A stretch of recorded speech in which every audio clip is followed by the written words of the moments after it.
Can we start na? Or ano? Kulang pa yung iba.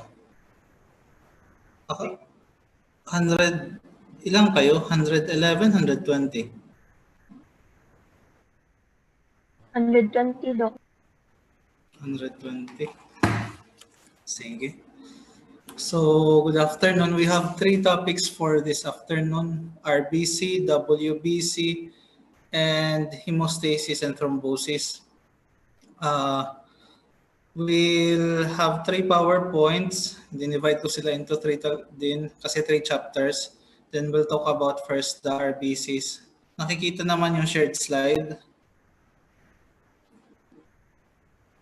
Yes. Yes, Okay. Doc. Yes po, Doc.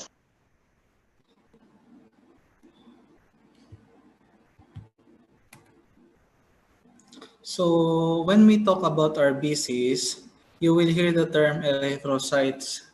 They are only synonymous, ha? They have a lifespan of 120 days and its main function is to carry oxygen and carbon dioxide. They go hand in hand. Oxygen to the tissues, carbon dioxide to the lungs. So oxygen, you may know already, hemoglobin. The hemoglobin protein na ginagawa sa bone marrow within your RBCs. Hopefully narinig nyo na rin yung carbonic anhydrase na enzyme. Carbonic anhydrase is the enzyme responsible in converting your carbon dioxide to carbonic acid. Then it would be excreted by the RBCs to the circulation to stabilize your acid-base balance. Kasi yung meron tayong tinatawag na carbonic acid chloride channel. When the chloride goes in, para ma-maintain yung pH ng blood, lumalabas yung carbonic acid mo. Now, how it is synthesized sa bone marrow? It starts from your stem cells. You hopefully narinig nyo na yung term na stem cells sa inyong pre-med. Stem cells are your mother cells. To mature, it needs your interleukins 1, 3, and 6. Please take note of that. For maturity of your stem cells, interleukin 1, 3, and 6. But if you want to produce an erythrocyte or an RBC, you need the hormone erythropoietin. Please take note that your erythropoietin is secreted by your kidneys in response to decreased oxygen levels in the body or blood loss. Yan yung dalawang stimuli ng erythropoietin.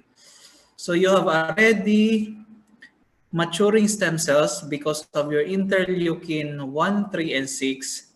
And this patient, you have a gunshot wound or a chemo patient na anemic, erythropoietin yung magpapadami ng kanyang RBCs. Okay? Your RBCs naman, uniquely, has very, very, very few organelles, very few mitochondria, very few Golgi apparatus, and no nucleus. Why? Its main function is to carry oxygen and carbon dioxide. Yun lang yun. Wala na silang ibang gagawin sa buhay nila kundi mag-transport lang ng oxygen at carbon dioxide. So wala nang gamit sa kanila ang nucleus, wala nang gamit sa kanila ang mitochondria and other organelles kasi andyan na si hemoglobin and carbonic anhydrase. Now, on the histology portion, the shape of your RBC is a biconcave. Nakikita nyo naman to on the top. This is your RBC.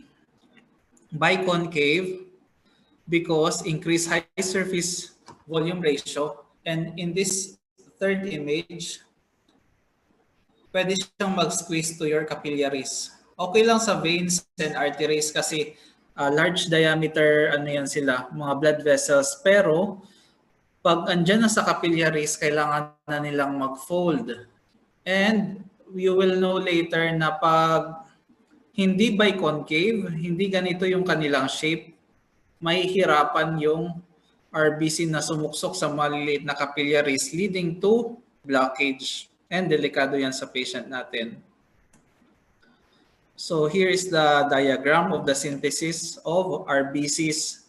So this is your hematopoietic stem cell or your hemocytoblast, and would lead to maturity because of your interleukin 1, interleukin 3, and interleukin 6.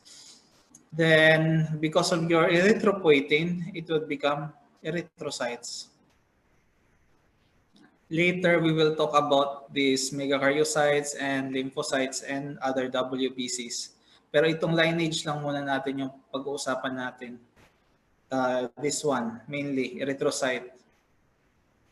So, the function of your carbonic anhydrase, as I was saying, first image, at the active tissues, the cell will release the byproduct, carbon dioxide.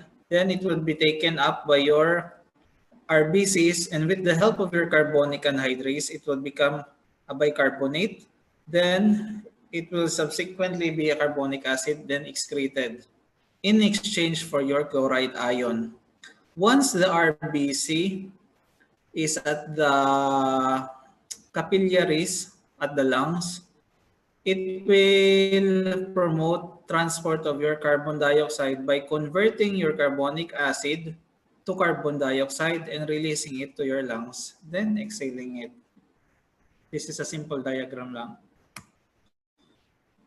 So, hopefully, Dr. Monsanto already talked about hemoglobin. It is yung chapter niya, if I remember, kasama ni myoglobin, because those are the two most common containing proteins in the body.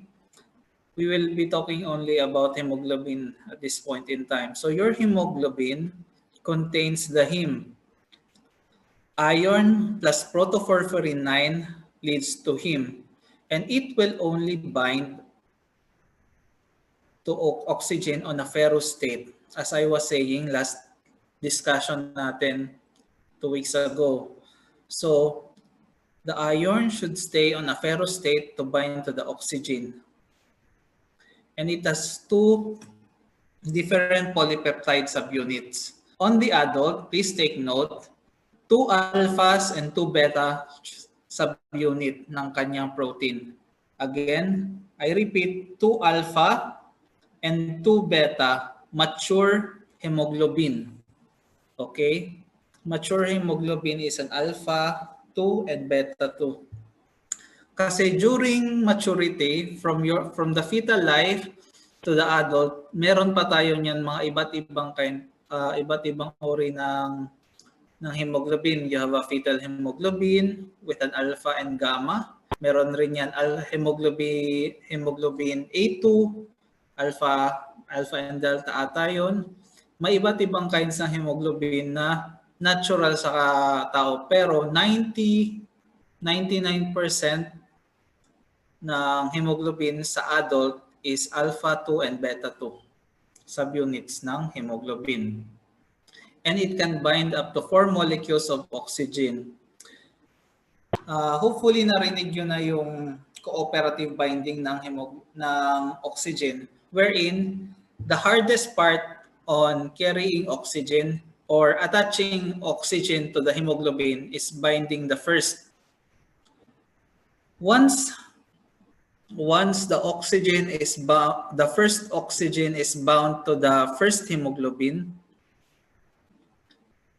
madali na lang magre-relax na yung hemoglobin mo. So it can bind immediately to other oxygen molecules. That is your cooperative binding. And it behaves like 2 proteins. Hopefully nakita nyo na yung diagram ni Dr. Monsanto, yung sigmoidal oxygen curve, wherein the hemoglobin is on its relaxed state and easy to bind to the oxygen in the lungs. Then, going upward, pagpapunta na siya sa tissues, madali niyang ma-release yung oxygen sa tissues. And wherein yung hemoglobin mo, also known as your tense or taut state. Again, on the high oxygen levels na tissues like your lungs, madaling magbabind yung oxygen to your hemoglobin. that state of the hemoglobin wherein hemoglobin has coupled oxygen, that is your relaxed state. Where if it is on your peripheral tissues, sabihin natin sa mga muscles mo, sa atay mo, sa spleen mo, or to your kidneys, it needs oxygen. Kasi oxygen deficient siya. Wala siyang direct contact to oxygen unlike your lungs. So, madaling marirelease yung oxygen to the peripheral tissues. That's when you say that it is on your tense state or your thought state pag wala ng oxygen sa hemoglobin. Another concept on your RBCs is that given na walang mitochondria siya or konti lang yung kanyang mitochondria, hindi siya nakaka-utilize, nakaka-produce ng ATP ng kanya. So what it needs is your glycolysis pathway. May I ask, diniscuss na ba ni Dr. Monsanto yung glycolysis pathway? Kasi kasama to ng mga hexosphosphokinase pathway kasi. Wala pa. Anyways, siya kasi yung naka-assign nito kasi siya yung best nitong mag-discuss. Pero ang gusto ko lang maano ninyo is that yung kanyang ATP na na-produce is based on your glycolysis. Your glucose will enter via GLUT1 na port, and it will undergo your glycolysis pathway. So please take note, RBC glycolysis, wala nang iba. Okay? The ATP source of your RBC is the glycolysis pathway. And the glycolysis pathway is very important because of the so-called Rappaport-Lubering shunt. Anong gamit ni Rappaport-Lubering shunt? At some point of your glycolysis pathway, meron kang yung glyceraldehyde 3-phosphate mo magiging 1,3-biphosphoglycerate. Your 1,3-biphosphoglycerate can go directly to become phosphoglycerate, then become pyruvate, and your pyruvate will go to your citric acid cycle. Pero, meron tayong tinatawag na Rappaport-Lubering shunt, wherein, please take note of the enzyme, your 2,3-BPG mutase or your bisphosphoglycerate mutase will convert your 1,3-bisphosphoglycerate to your 2,3-bisphosphoglycerate or your 2,3-BPG. Ang tanong, Doc, anong gamit ni 2,3-BPG? Given that we have the so-called tense form or your taut form of your hemoglobin, kailangan niyang ma-stabilize. Okay? Para hindi niya i-hold yung oxygen na palabas papuntang peripheral tissues.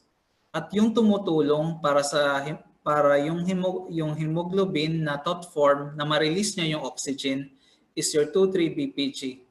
So when your 2,3-BPG is increased, more oxygen is going to your peripheral tissues. But if your 2,3-BPG is decreased, mas gusto ng hemoglobin na panhawakan yung oxygen sa kanya lang. So magkakaroon yung tissue ng oxygen deficit kung decrease yung 2,3-BPG mo. So this is very important. Okay? Please take note. Rappaport-Lubering shunt, 2,3-BPG mutase, 2,3-bisphoglycerate or your 2,3-BPG, release of oxygen to the tissues.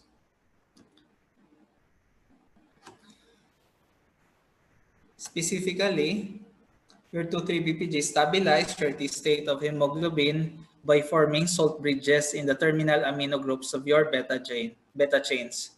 So your valine, lysine, and histidine, given na yung kanilang mga position.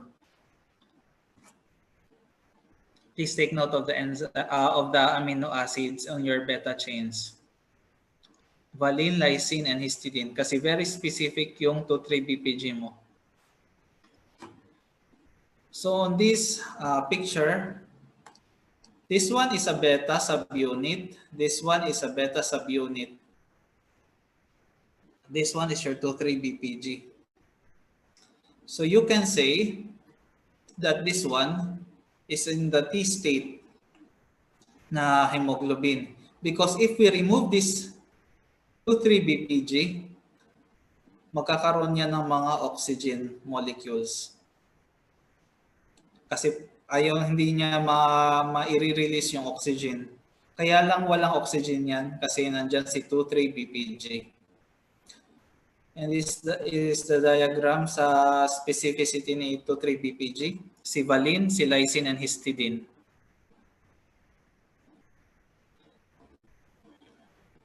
These are the important disorders of your RBCs. We will not discuss too much onto this because this will be discussed on your second year. Yung pathology department, they will be in charge on this. I will be talking about some lang. So your methemoglobin. Please take note that your methemoglobin is wherein the heme portion of the heme ion of your hemoglobin is on a ferric state or Fe3+ or oxidized iron. It can be inherited or acquired. So, constantly in the body, meron talagang nagkakaroon ng hemoglobin na may ferric na iron. And this one is controlled by your NADH cytochrome B5 reductase system. Ang haba, pero kailangan nyo yung ma-memorize. Your NADH cytochrome B5 reductase system is being alerted wherein now-oxidize yung iron ng hemoglobin mo. And its main function is to reduce the iron on your hemoglobin. So the system goes this way. Your cytochrome B plus your NADH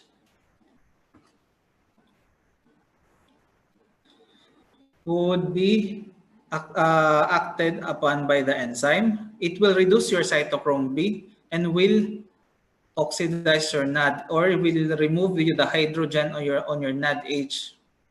Okay? Wala nang gamit na dyan si NAD. Nakuha na yung kailangan ni cytochrome B, yung hydrogen ion. Now, given that the cytochrome B is reduced already, it will act on your oxidized iron on the hemoglobin, reducing the oxidized iron to Fe2+. Sorry. Ito siya. So the most important here is your cytochrome B. Okay? This reaction here, cytochrome B plus NADH. Kasi kung kulang ka ng cytochrome B or kulang ka ng NADH, magpe-persist yung oxidized iron. And your oxidized iron in the hemoglobin cannot bind to your oxygen or low affinity to oxygen. Please take note of that. Your NADH cytochrome B5 reductase system. Tapos ito na yung mga inherited niya.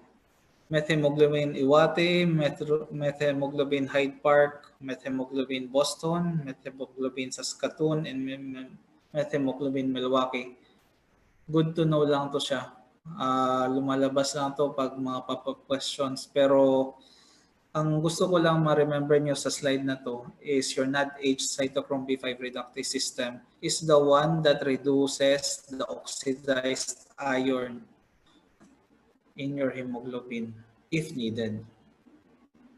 So what happens if meron kang methemoglobin? Given that ang methemoglobin cannot bind to your oxygen, the patient goes cyanotic. So dark tongue, dark nail beds, and dark blood. Ito siya. Para siya, both are arterial to. Both are arterial. Pero ito siya, given that low oxygenation, given na ferric or methemoglobin yung dinadala ng RBC mo, kaya dark siya.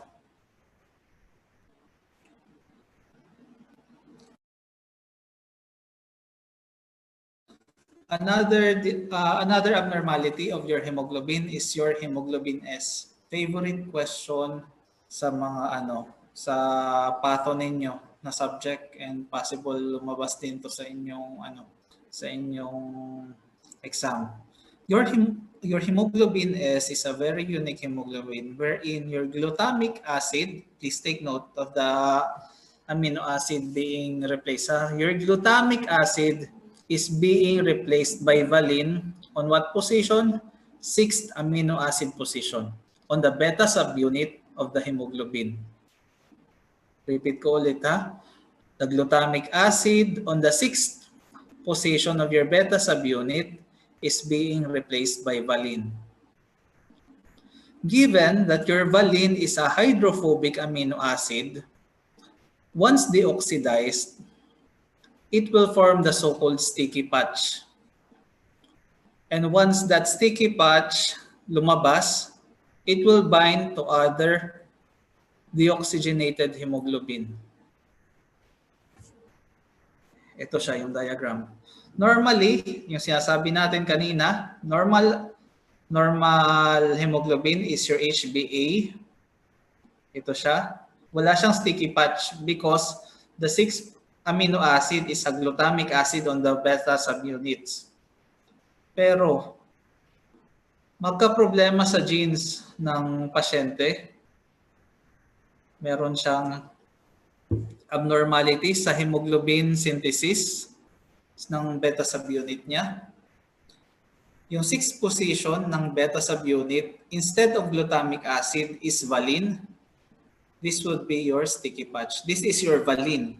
Please take note of that. This is your valine. Normally, your hemoglobin S will act like your oxygenated hemoglobin A. Pero pag tanggalan mo siya ng oxygen, ito yung mangyayari. It will bind to each other pag walang hemoglobin, pag walang oxygen sa hemoglobin. And mangyayari niyan, magsisikal yung RBCs mo. Once na magsikal, any abnormal RBCs is destroyed by your spleen. Any abnormal RBCs, please take note of that. So, pag magsikal siya, magdikit-dikit yung hemoglobin mo, sisirain siya ng spleen mo. And it would lead to anemia. Now, let's talk about hemolytic anemia. There are many causes of your hemolytic anemia. Merong inside the RBC, minsan yung iba extrinsic naman. This will be discussed to multiple subjects. Pero I just want to elaborate that anything that will sisirain niya yung form ng RBC or inside the RBC, ang tendency is sisirain siya ng spleen, mga macrophages sa spleen. Most of your destruction of your RBCs na abnormal sa spleen nangyayari. Kaya dito sa extrinsic, pag meron kang hypersplenism, nagkakaproblema sa loob ng spleen mo, cannot detect normal and abnormal, kahit yung normal nasisira na rin. First, enzyme deficiency. Please take note of your G6PD dehydrogenase. Your G6PD reduces your NADP to NADH. It is the most common deficiency of all enzymopathies. Possibly, isa sa inyo may G6PD.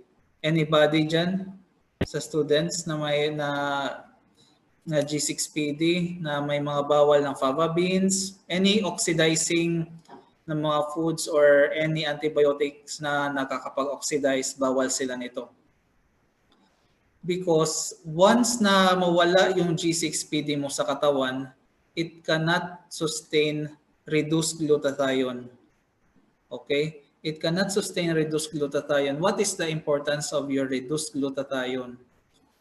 Pag kulang yung glutathione mo, yung free radicals hindi na neutralize. Kaya ang nangyayari, nag-hemolyze yung RBCs mo. Ang iba naman, nagfo-form ng Heinz bodies. Please take note of this. This is unique on your G6PD. Your Heinz bodies are oxygenated are oxidized, sorry, not oxygenated, oxidized hemoglobin. Once the proteins of your hemoglobin oxidized, masisira yan sila, they will tend to aggregate and they will form the so-called Heinz body. This is a microscopic structure na very unique for your G6PD. Ito siya, sorry. Inano ko lang sa next slide. Ito siya. Yan, mga Heinz body yan siya. And this is the reaction that is catalyzed by your G6PD. Glucose to glucose 6-phosphate, and your glucose 6-phosphate, with the help of your glucose 6-phosphate dehydrogenase, tapos yung kanyang cofactor, NADP to NADH, will produce 6-phosphogluconate. We don't need to further this one. Ito yung kailangan natin, your NADPH. Your NADPH is the one used to reduce your oxidized glutathione. Kasi yung glutathione mo is being recycled kasi. Reduced glutathione, when there is free radical, gagamitin, magiging oxidized glutathione. Now, to replenish the reduced glutathione, gagamitin yung NADPH to stabilize your oxidized glutathione, to turn it back to your reduced glutathione. So pag wala si G6PD, walang magko-convert sa NADP to NADPH. Pag walang NADPH, walang magagamit to reduce your glutathione, to form it a reduced glutathione. So pag walang reduced glutathione, the free radicals will run amok and will oxidize your hemoglobin, forming, Heinz bodies. Okay? Another enzyme deficiency, your pyruvate kinase. Your pyruvate kinase converts your ADP to ATP in glycolysis. Once your pyruvate kinase is absent, walang magko-convert ng ADP to ATP. Walang ATP yung RBCs mo. Pag walang ATP yung RBCs mo, yung mga pump ng RBCs mo hindi gagana. So ang tendency is mag-swell siya, some mag-shrink. Pag swollen ang RBC or shrunk ang RBC, madedetect yan ng spleen mo is abnormal to, sisirain. Then that would lead to your anemia.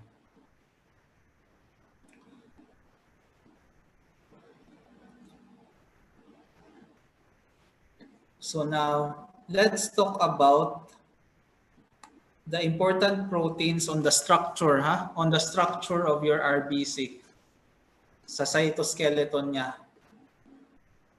This line here is a strip of your electrophoresis of the proteins on the cytoskeleton. So pag meron kayong narinig na band 1 and band 2, band 2.1, band 5, it refers to the position of the protein in the electrophoresis. SDS page yung ginamit. And this one here is the image on the structure, the correlative structure of your proteins. So first and very important protein is your spectrin. It is on the band 1 location and band 2 location, the alpha and beta chain respectively. It is the most abundant protein in your RBC cytoskeleton, and it is bound on the RBC membrane by your ankyrin. This one. This is your spectrin. Yan yung spectrin mo. This is your RBC membrane. This is your ankyrin. So it attaches your spectrin to your RBC membrane.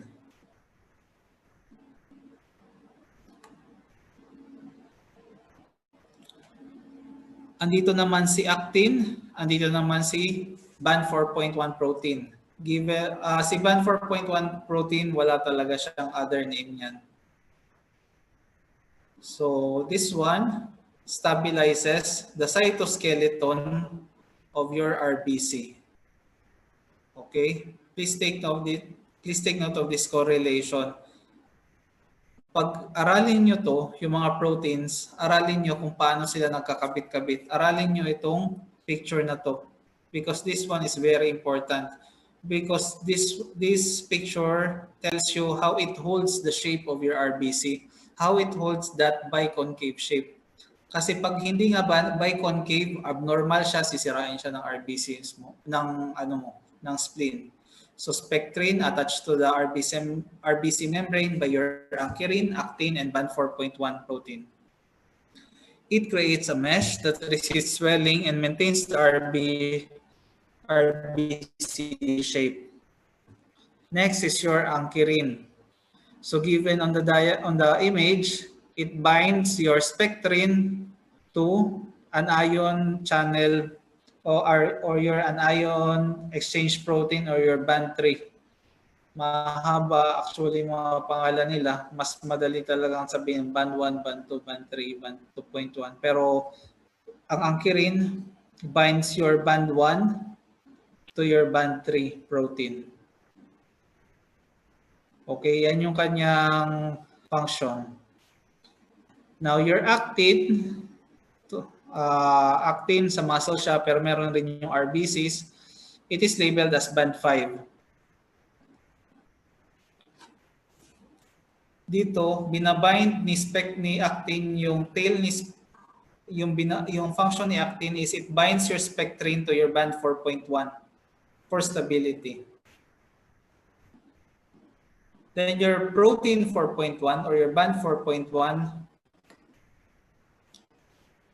ang kanyang function is an anchor.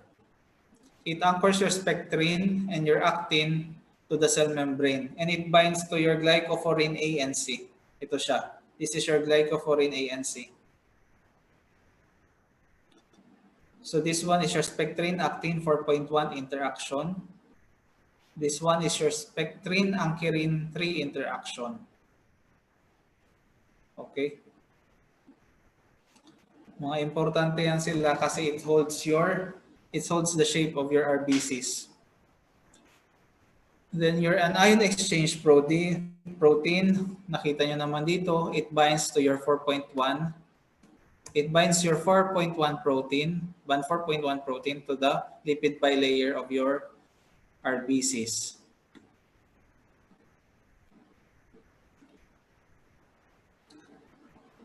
Then your glycophorin A, B, and C.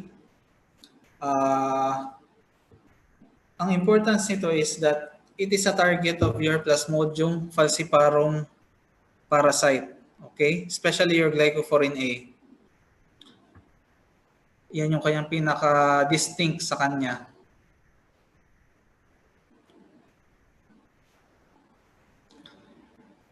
When we talk about the proteins on the cytoskeleton, we will talk about the membrane abnormalities. Dalawa, hereditary spherocytosis and hereditary elliptocytosis.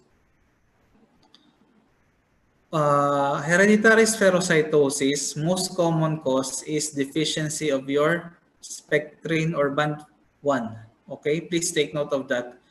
Hereditary spherocytosis, the most common cause is a decrease of spectrin in the RBCs. Pero, may pero, pwede rin magkaroon ng hereditary spherocytosis kung walang ankyrin, walang band 3, walang band 4.1 or band 4.2 protein. Please take note of that. All of those proteins, pag maging deficient, pwedeng makakos ng hereditary spherocytosis. So, Once any of those proteins are absent, pwedeng maging spherical ang shape ng RBCs, hindi biconcave. And once maging spherical yung RBCs, it will be detected again by your spleen as an abnormal RBC and masisira siya and magkakaroon ng anemia. Kaya ang treatment for those people who are having hereditary spherocytosis is tanggalin yung spleen para walang sisira ng RBC mo. Ang mangyayari, yung spherocytes, masisira na lang siya within other tissues, pero never sa spleen. Kasi pag meron ka pang spleen na meron kang hereditary spherocytosis, grabe anemia mo. Kasi andun yung graveyard ng RBCs. Any abnormal RBCs, kahit konting kink lang yan, sisirain ng spleen mo. That is your hereditary spherocytosis. Hereditary elliptocytosis, magkaiba lang sila ng shape, pero ang sabi ng Harper's, si spectrin pa rin yung cause. Ibang book, mas inaano nila, rin-recognize nila, band 4.1 protein. Yun yung cause ng elliptocytosis. Pero minention na ni Harper's na si spectrin ang main cause. These are your spherocytes. Kita nyo? Ito yan siya. Normally, meron tayong central pallor. Yung 1/3 area, on the central area of your RBCs, yan yung tinatawag na central pallor. Diyan yung less lang yung RBC, less lang yung hemoglobin sa RBC. Once na magkaroon ka ng hereditary spherocytosis, mawawala yan na central pallor mo and magiging spherocyte siya. Pag pumunta yan sa spleen, sisirain yan. And these are your hereditary hereditary elliptocytosis. Yan. Dapat hindi ganyan yung RBCs mo, dapat more of ganito siya. Pero given na walang spectrin or your band 4.1 or your glycophorin proteins, magiging ganyan yung shape niya. Pagdating niya sa spleen, sisirain ulit yan. Now, last but very not the least, the ABO system. ABO system is the very basic blood typing used in the hospital along with your RH blood typing.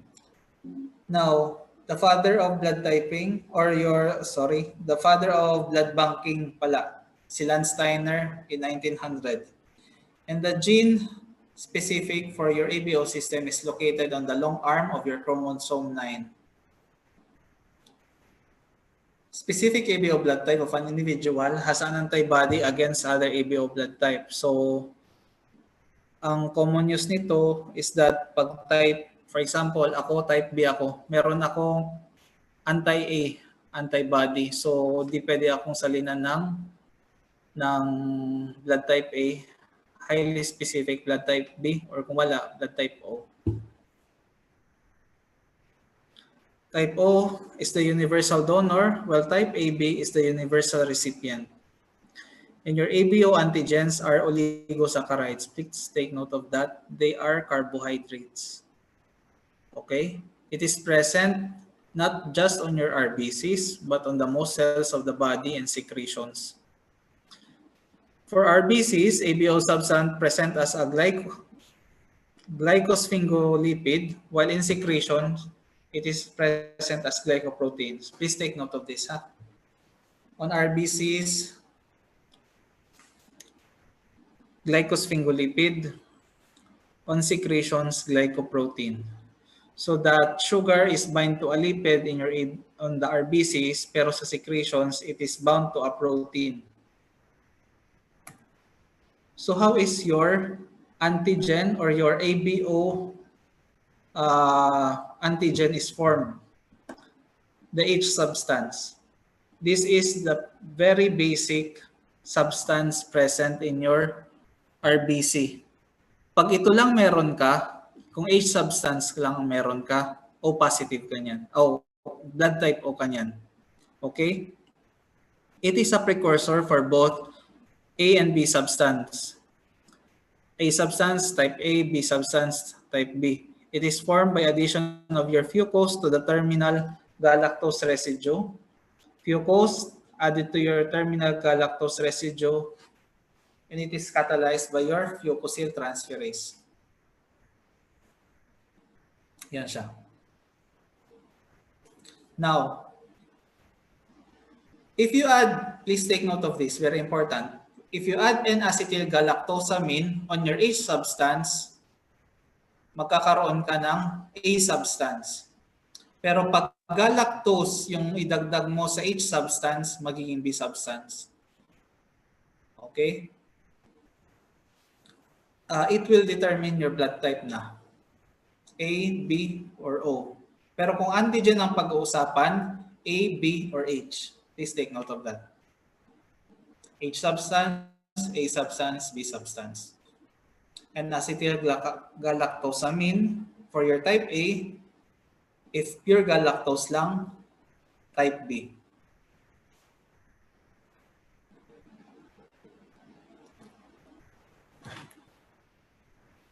So let's go on to your platelets. Platelets, same as to your RBCs, lacks nucleus, but with many mitochondria and lysozymes. Okay, and a tubular network. It has two secretory vesicles, the so-called dense granules and the alpha granules. Please memorize kung ano yung nandyan sa mga granules na yan. Kasi hindi lang sa akin lalabas yan. Possible, tanungin pa yan sa pag-second year na ninyo sa inyong pathology. So your dense granules contains the calcium, the ADP, and the serotonin. Your alpha granules, fibrinogen, fibronectin, platelet, growth factor, von Willebrand factor, and other coagulation factors. Lahat yan may importansya. We will elaborate the functions of this when we tackle na hemostasis later. And it usually uses ATP from glucose but can generate ATP from fatty acids. Unlike your RBCs, it can only produce ATP by glycolysis. Pero siya pwede makagawa ng beta oxidation kasi may mitochondria. So at this point in time, this is good to know for you. Mas ma-elaborate to pag mag-second year na kayo. Platelet disorders, enlarged hyperactive platelets can lead to thrombosis, which can cause acute coronary syndrome. We have the so-called immune thrombocytopenic purpura.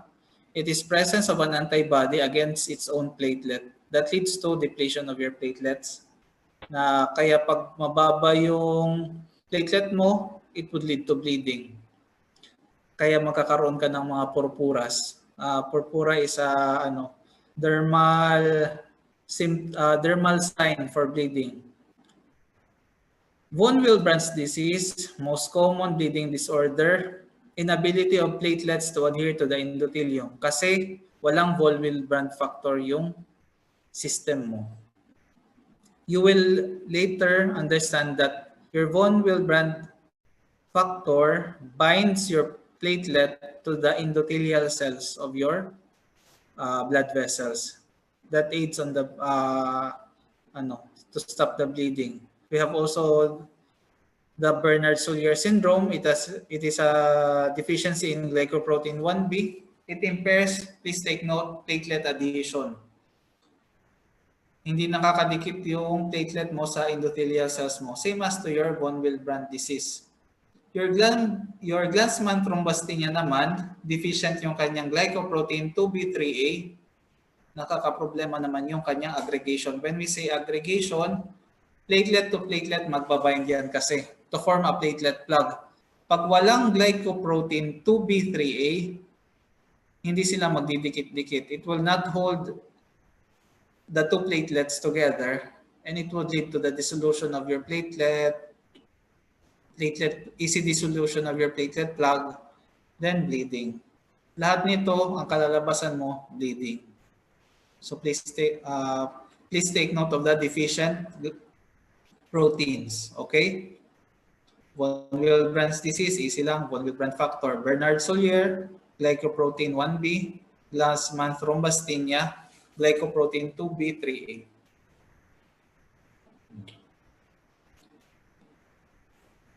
So that ends our chapter 52, RBCs and platelets.